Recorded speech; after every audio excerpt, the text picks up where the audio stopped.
सुप्रभात बच्चों। आज हम हिंदी विषय में वीरों को प्रणाम यह कविता सीखने वाले हैं।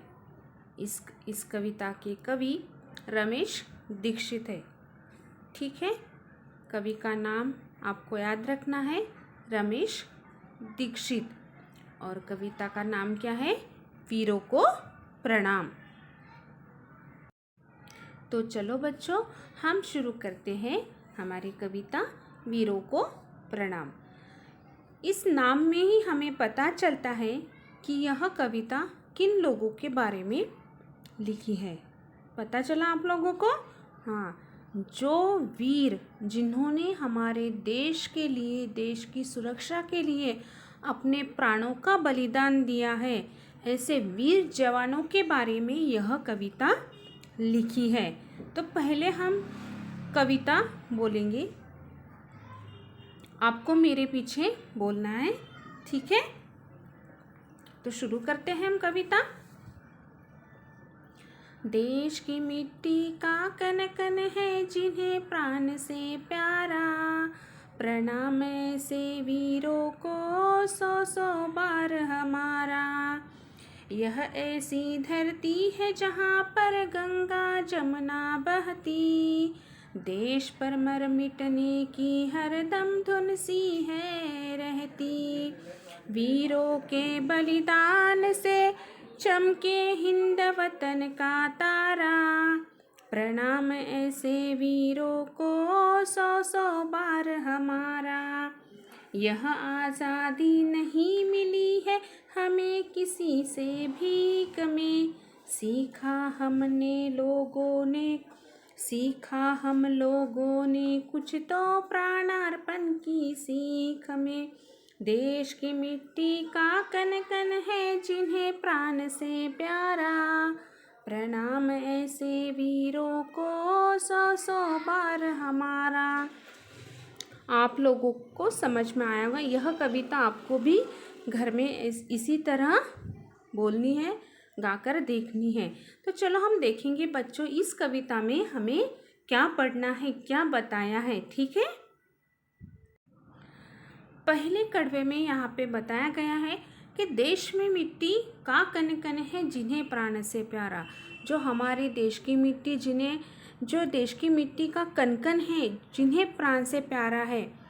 अब किन्हीं प्राणों से प्यारा हमें भी है, लेकिन जो हमारी सुरक्षा करते हैं, जो हमारे वीर जवान हैं, ऐसे वीर जवानों को हम सबका प्रणाम। प्रणाम ऐसे वीरों को सौ सौ बार हमारा। देखो किस तरह से प्रणाम किया गया है, सौ सौ बार। किस तरह से किया गया? सौ सौ बार प्रणाम किया गया है ऐसे वीरों को, वीर जवानों को इन छोटे छोटे बच्चों ने प्रणाम किया है।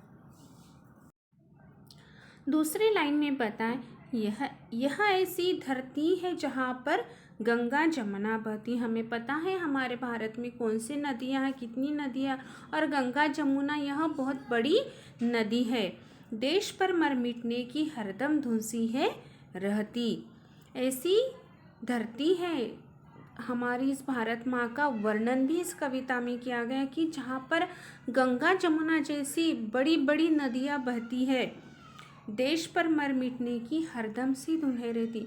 ऐसे भारत में यह जो वीर जवान है, इनके मन में हरदम यह धुन सी रहती है कि क्या धुन सी रहती है? देश पर मर मिटने की, देश की सेवा करने की, देश के लिए हमारी जान भी चली जाए तो हमें परवाह नहीं, ऐसी धुन इन वीर जवानों में रहती है। अगली लाइन है, वीरों के बलिदान से चमके हिंद वतन का तारा, नमस्कार ऐसे वीरों को सौ सौ बार हमारा। बच्चों, हमें पता है हमारे देश को आज़ादी मिलने के लिए बहुत से नौजवान, बहुत से वीरों ने अपने प्राणों का बलिदान दिया है। आपको पता है ऐसे कौन से वीर जवान हैं? हाँ, सबको पता है, भगत सिंह, राजगुरु, इनको फांसी हुई थी, हमें पता है। और उनके नाम जब भी हमारे सामने अगर कोई नाम आता है तो हमें एकदम से नाम याद आता है कि भगत सिंह को फांसी लगी थी। बहुत से ऐसे वीर जवान हैं जिन्होंने अपने देश के लिए अपने प्राणों का बलिदान किया है। ऐसे वीर जवानों को कवि क्या कहते हैं? ऐसे वीर जवानों को हमारा 100 बार प्रणाम है। जिन वीरों ने हमारे देश के लिए अपने प्राणों का बलिदान दिया, ऐसे वीरों को 100 बार प्रणाम कवि ने किया है। यहाँ आज़ादी नहीं मिली है हमें किसी के भीख में। ये जो आज़ादी हमें मिली है, जो हम स्वतंत्र हैं, अभी हम पूरी तरह हमें स्वतंत्रता जो मिली है, यह हमें किसी ने भीख में नहीं दी है। यह स्वतंत्रता पाने के लिए बहुत से वीर जवानों ने अपने प्राणों का बलिदान दिया है। देश की मिट्टी का कण कण है जिन्हें प्राण से प्यारा, प्रणाम ऐसे वीरों को 100 बार हमारा। देश की मिट्टी का कण कण है, जो पहले ही हमने देश की मिट्टी का कण कण, जो हमारी धरती की मिट्टी है उसका कण कण जिन्हें प्राण से प्यारा है, ऐसे वीर जवानों को हमारा, हम सबका 100 बार प्रणाम। इस तरह कवि ने इन वीर जवानों का वर्णन इस कविता में किया है। भारत भूमि का वर्णन इस कविता में किया है। ऐसे वीर जवानों का वर्णन इस कविता में किया है कवि ने कि जिन्होंने अपने देश के लिए अपने प्राणों का बलिदान दिया है, और हमें उसकी क्या करनी है? हमें इस धरती माँ जो है, जो हमें स्वतंत्रता मिली है, उसकी रखवाली करनी है। जो हमें स्वतंत्रता मिली उसका दुरुपयोग हमें नहीं करना है। हमें उन वीर जवानों को याद करना है जिनकी वजह से हमें यह स्वतंत्रता मिली है। हम आज़ादी से घूम रहे, हमें आज़ादी मिली है। ऐसे सभी वीर जवानों को 100 बार प्रणाम कवि ने किया है। मुझे लगता है आप लोगों को कविता समझ में आई होगी। इस तरह कवि ने इस कविता में वीरों के बारे में, वीर जवानों के बारे में वर्णन किया है, धरती माँ का वर्णन किया है, जिन्होंने अपने प्राणों का बलिदान किया है।